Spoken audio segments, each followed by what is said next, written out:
बहन बनकर साथ निभाती हो, आप हो सबसे अच्छी जेठानी। शुक्रिया है भगवान का जो मैं बनकर आई आपकी देवरानी। नमस्कार मेरे प्रिय दोस्तों, स्वागत है आपका स्वाति ज्ञान गंगा में। आज की हमारी कहानी है देवरानी जेठानी का प्यार। कुसुम को तारीफ शब्द का पता ही नहीं था। घर के सारे काम वह एकदम सही सही करती थी। खाना बहुत अच्छा और स्वादिष्ट बनाती थी, लेकिन फिर भी खाना अच्छा बना है बहू, ऐसा उसकी सास कभी भी नहीं बोलती थी और पति भी कभी उसकी तारीफ नहीं करता था। उसका बनाया हुआ खाना वह लोग चुपचाप खाकर सास और पति वहाँ से चले जाते हैं।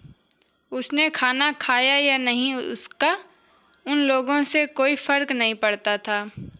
सास को वह पसंद नहीं थी। उसके हाथों से जरा सी भूल हो गई तो सास तुरंत गुस्सा करती थी। उससे भी बुरी बात यह थी कि उसके पति और उसके बीच बातचीत का ज़्यादा नहीं होती थी और उन्होंने ये चुप्पी बनाए रखी थी।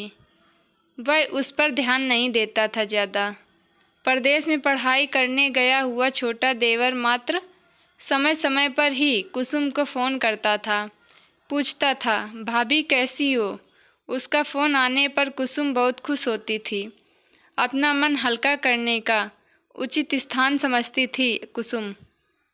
कुछ ही दिनों में देवर की पढ़ाई खत्म हो गई और वह घर आया। थोड़े समय के भीतर उसे एक अच्छी नौकरी भी मिल गई। कुसुम को बहुत खुशी हुई थी। नौकरी लग जाने के बाद उसकी सास अपने छोटे बेटे की शादी के लिए बातचीत करने लगी थी, पर देवर को भी लड़की पसंद नहीं आ रही थी। इसने ही बोला होगा उसे मना करने को सोचकर सास कुसुम को ही दोष दे रही थी। कुसुम को चिंतित देखकर देवर ने अपनी माँ से कहा, मैं एक लड़की से बहुत प्यार करता हूँ, मैं उसी से शादी करूँगा। उसने जिद की। देवर जी, ये बात पहले बतानी चाहिए थी आपको। कुसुम ने यह अपने पति के कान पर डाली। इस बात पर उसने थोड़ी कीट पीट की, लेकिन लड़की देखकर वह भी तैयार हो गया। भला सास का अपने छोटे बेटे का मन कैसे दुखा सकती थी। बाद में उनकी भी हाँ हो गई। कुसुम को बहुत खुशी हुई। उसे लगा कि एक अच्छी सहेली आ जाएगी अब साथ देने के लिए, दिल के राज बताने के लिए। पर कैसी होगी छोटी देवरानी, रस बस जाएगी हमारे साथ और इस घर में, या वह एक अलग दुनिया बसाने पर जोर देगी देवर जी को। इस विचार से थोड़ा टेंशन में आ गई कुसुम। कुछ दिनों बाद कुसुम की छोटी देवरानी चौखट लांघकर घर में आई। देवरानी ने घर में आते ही सारे घर की जिम्मेदारी अपने हाथों में ले ली। अब सास ने अपनी छोटी बहू की ज़्यादा ही तारीफ करना शुरू कर दिया था। उसे माँ जैसा प्यार करने लगी। यह देखकर कुसुम की आंखों में आंसू आ जाते। वो सोचती, मैं भी तो यही काम करती थी, फिर मेरे साथ ही ऐसा क्यों बर्ताव होता है। अब थोड़े दिनों बाद छोटी देवरानी पूरे घर पर राज करेगी और फिर मेरी जगह वहाँ पर कोने में होगी। अपने विचारों में खो गई कुसुम। कुसुम के भाव समझने पर छोटी देवरानी कुसुम के हाथ अपने हाथ में लेकर बोली, दीदी मुझे सब पता है, मुझे अपनी छोटी बहन समझिए। देखना बहुत जल्दी सब ठीक हो जाएगा। छोटी देवरानी ने पूरे घर की जिम्मेदारी तो ले ली, लेकिन कामों में कुछ न कुछ बार बार भूल करती थी। फिर देवरानी कुसुम के पास जाती और मदद मांगती। ऐसा रोज ही होने लगा। यह देखकर सास लेकिन गुस्सा हो जाती। मेरे रहते हुए वह छोटी बहू बड़ी बहू को क्यों पूछती रहती है। फिर सास भी रसोई घर में आकर चार काम शुरू करने लगी।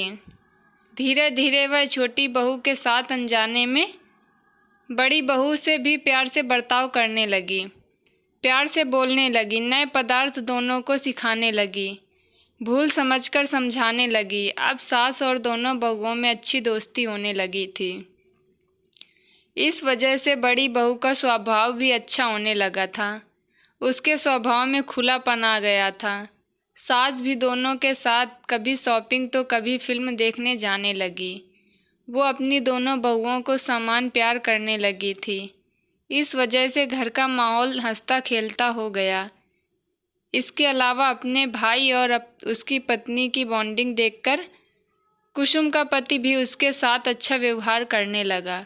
यह देखकर छोटी बहू बहुत खुश हुई। दीदी, घर पर पहले आप ही का हक था। ऐसा बोलकर छोटी बहू ने पूरी घर की जिम्मेदारी अपने जेठानी को सौंप दी। साल भर के बाद कुसुम के देवर को एक अच्छे वेतन और बड़ी पोस्ट पर स्थानांतरित किया गया। अब छोटी देवरानी भी अपने पति के साथ परदेश जाएगी और मैं फिर अकेले रह जाऊंगी। इतना ही नहीं, इतने सालों बाद सास का व्यवहार जो इतने सालों बाद बदल गया था, वह फिर से वही हो गया। तो इस विचार से कुसुम डर गई। देवरानी की कुसुम को इतनी आदत हो गई थी कि उसके बिना घर काटने को दौड़ेगा। देवरानी के आ जाने से घर का माहौल बदल गया था। वह थी ही ऐसी खुश मिजाज और ऊर्जावान, जैसा कि नाम से पता चलता है। यहाँ देवरानी की हालत भी कुछ अलग नहीं थी। उसे दुख हुआ कि यदि यहाँ रहना पड़ा तो उसे अपने पति से दूर रहना पड़ेगा। कुसुम के देवर की जाने की गड़बड़ और देवरानी मात्र टेंस होने के कारण कुसुम सोच में पड़ रही। अंत में उसने देवरानी को पूछा तो देवरानी ने जवाब दिया कि दीदी, मैं सारा दिन नए स्थान पर अकेली रहूँगी। उससे अच्छा है मैं यहीं रहूँ। आपके देवर को बोला है मैंने शनिवार और रविवार की छुट्टियों में आप यहाँ ही आ जाया करें। मैं भी उनके साथ जाया करूँगी बीच बीच में, थोड़ा बदलाव के लिए। उस पर वह बोलते हैं कि 6 महीनों में वापस यहाँ ही बदली करा लूँगा। अपने पति की नकल करके देवरानी बोली और छोटी देवरानी भी हंसने लगी। अपनी आंखों के आंसू पोंछते हुए कुसुम बोली, छोटी, यह दिन वापस नहीं आने वाले। जाओ तुम अपने पति के साथ, उनके साथ भी तो कोई होना चाहिए ना।